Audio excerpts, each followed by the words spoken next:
ازتون تقاضا میکنم تلاش کنین چیزهایی که بهتون میگم تصور Please کنین برای اینکه بتونین این try چیزا to imagine what I'm telling you. خواهش میکنم چشاتون رو ببندین. Please close your eyes. تصور کنین که توی اتاق هستین. Try to imagine you are in a cement room with a high ceiling, یک در فلزی که این در فلزی with a metal door. موقع نهار شما It's lunchtime. بلندگوی زندان You are sitting and you hear the loudspeaker of prison, which never gives good news. Names are being read. کبرا قیاسی، اکبر، نیلو، فریدون بخشی. این اسامی ادامه داره. شما اسم خودتون رو میشنوید. They continue the list. You hear your own name. In the room where you are, there are a few other people, 10, 20, 30 persons. The loudspeaker goes on. All those mentioned, take your things and come toward 8. You are going to take your things. Your friends are wondering what's happening. Some are crying. One of them comes to you.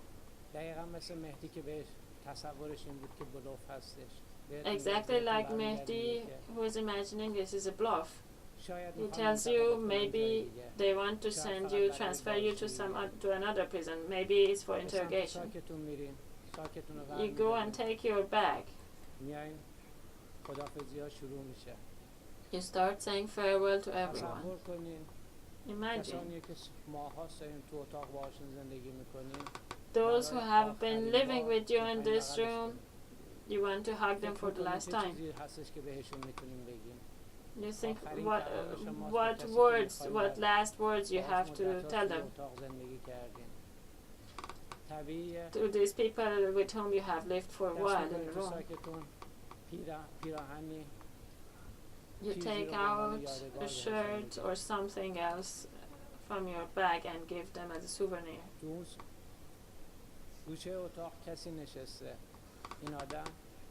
Someone is sitting at the corner who is one of the closest friends, and he's maybe the youngest person in the room, and who is crying silently.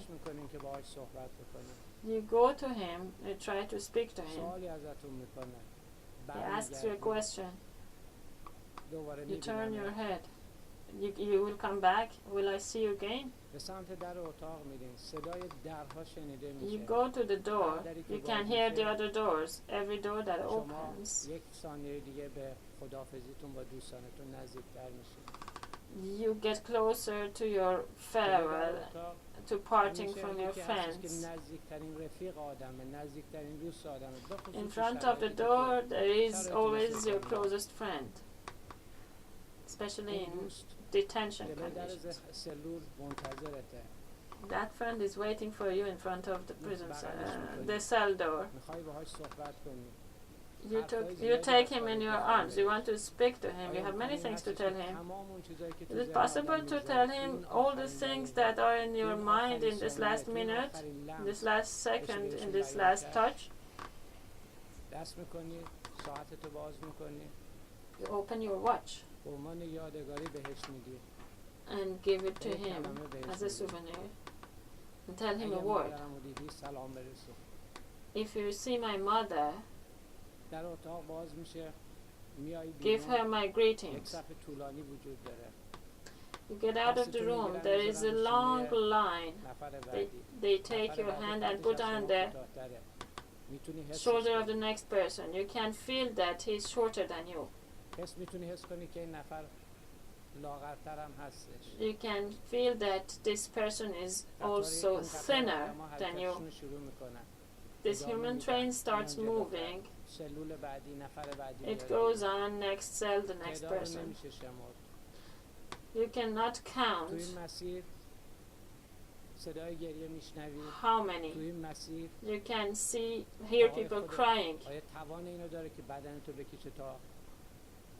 Will your feet have the strength to pull you to where you have to go to? You're still thinking, maybe I'm going for interrogation. Maybe I'm being transferred to another ward or to another prison. In front of the door, you stand, you stop. In the door, in that room, there is a paper and a pen, and they tell you, write your last words. How can you write this? You see the images of many people, the image of your mother, your sister, your beloved ones, one by one. What do you want to write on that paper? They have told you that you don't have the right to write more than 5 lines. What can you put in those lines as your last words to your mother, to your spouse, to your sister? There you believe that this is the last visit, the last words. We all took those pens. But imagine you want to write the last words. Would you take the pen? What would you write? Every minute that passes, every second, you are getting closer to the last minute. Every breath you take is taking you in that direction.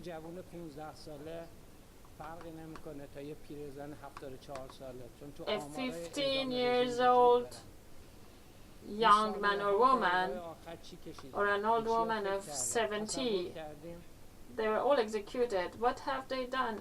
They thought, how have they felt during those last seconds and minutes? Have you ever imagined? They opened the door and they gave you a marker.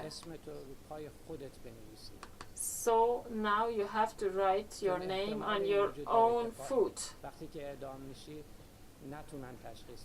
because it's possible that they won't be able to identify you after execution. So you have to write your own name on your foot.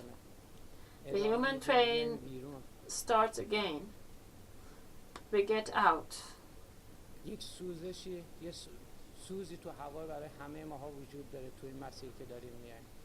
The air is burning us in this way.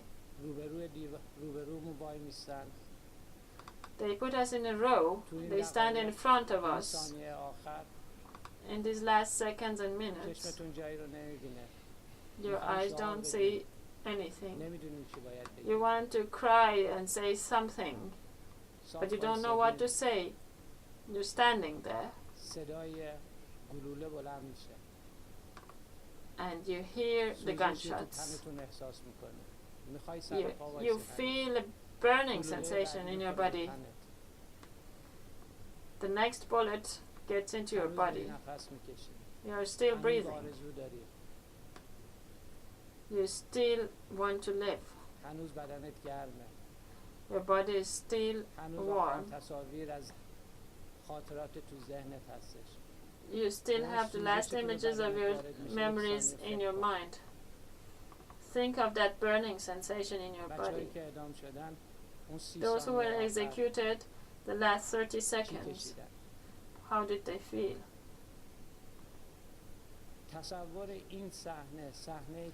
Imagine this scene, this second when you hear the bullet until the bullet reaches you. If you are 50 meters away from the person who shoots you, it's less than 2 seconds. How are those 2 seconds? Those 2 seconds are much longer for the person who is shot. That burning sensation is not ordinary. این رو تصور این قضیه برای کسی که اعدام میشه برای خانواده هاشون خیلی سخت. Imagine how difficult is this to how difficult is this for the families and for those executed to imagine this. Thank you for listening to us.